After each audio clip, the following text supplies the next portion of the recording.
Hi, welcome. This is another interview I'm running here in Paris. Thanks for watching Hotel Vlogs. I'm here today with Marc Ruff from TV Trip. Hi, Marc. Hello. So you know that the second interview I have in Paris because, well, first of all, I'm in London, so I don't get many opportunities to come to Paris.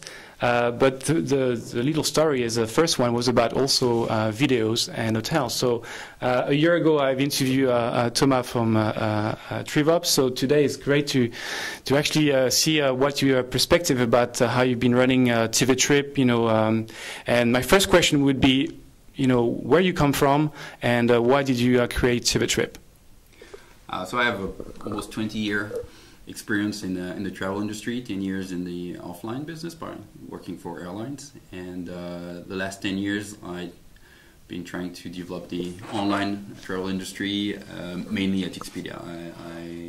We launched with a couple of other guys Expedia in France, and then I ran Europe for Expedia until 2006.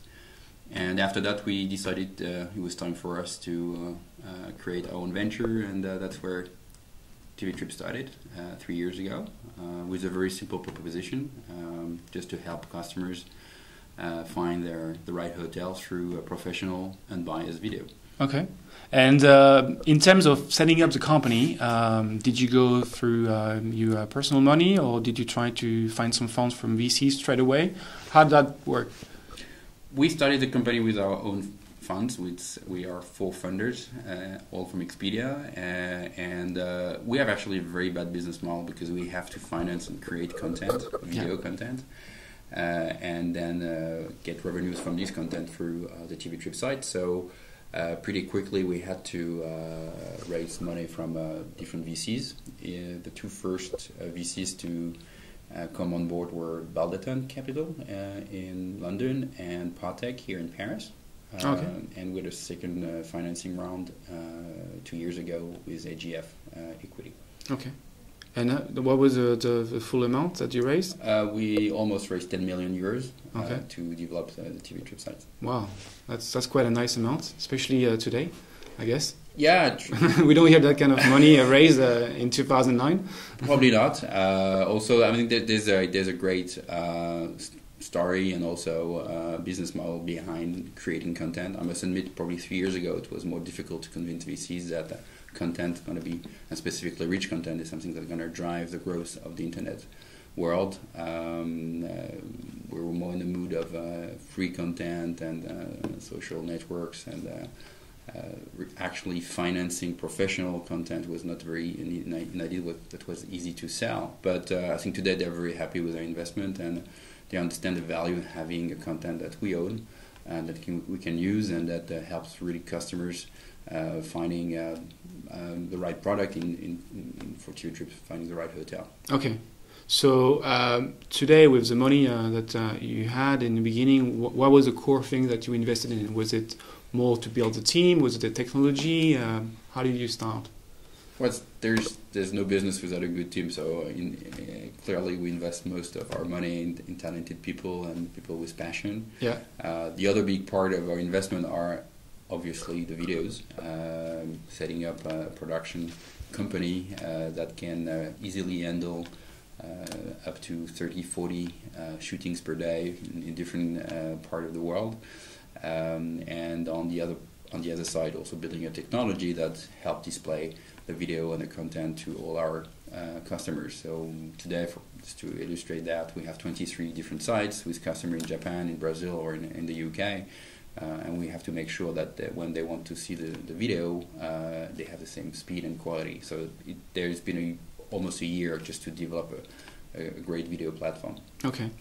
One question that I always have in my section on Wednesday, which is Ask the CEO, I will definitely recommend to see that, is how do you retain people to join such an adventure, risky, I guess, from big companies. In 2009, everything is about stability and making sure you have money in the bank every month.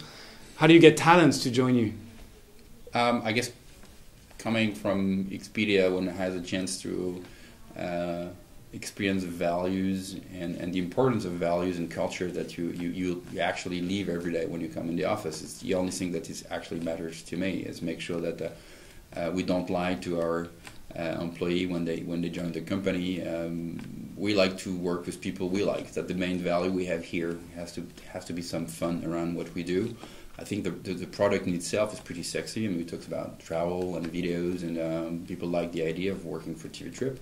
But at the end of the day, it's being honest about the culture of the company, making sure people are empowered and they have fun when coming in the office. Now, we certainly have very entrepreneurs type people coming in and join us, short and a very young company.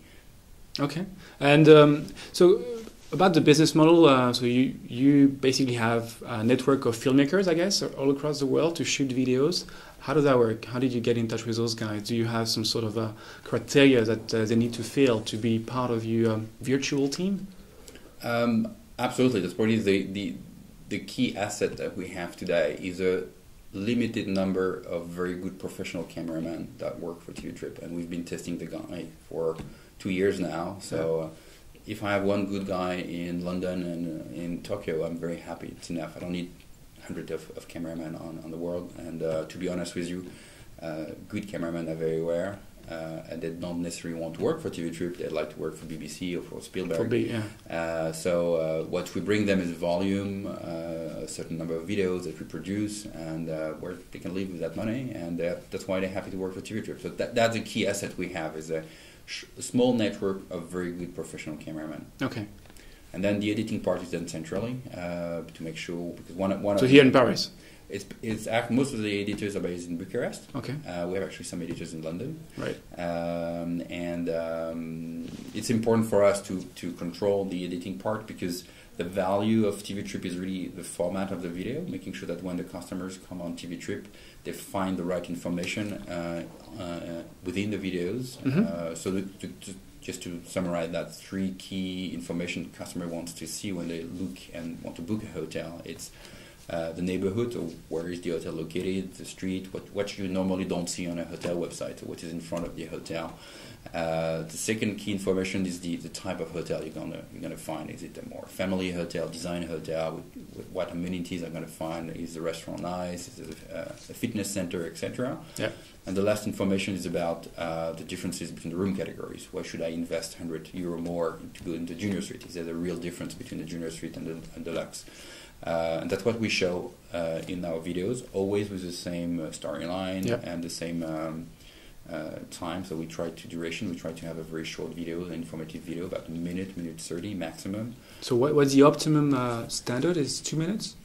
It's probably less than this. I mean, if we can have a good overview of the hotel in a minute, that's what we try to do. Okay. Having said that, if you go on TV Trip and you find a hotel that really suits your needs, you will find more video content than the minute. The minute really makes a choice between different hotels in one specific destination. But once you have a selection of 2-3 hotels, you can see more from one hotel by drilling down what we call the mini videos. So if you find 4 seconds of the junior suite on the overview video, you can drill down and get 40 seconds about the junior suite itself. So it's a way people navigate in the player.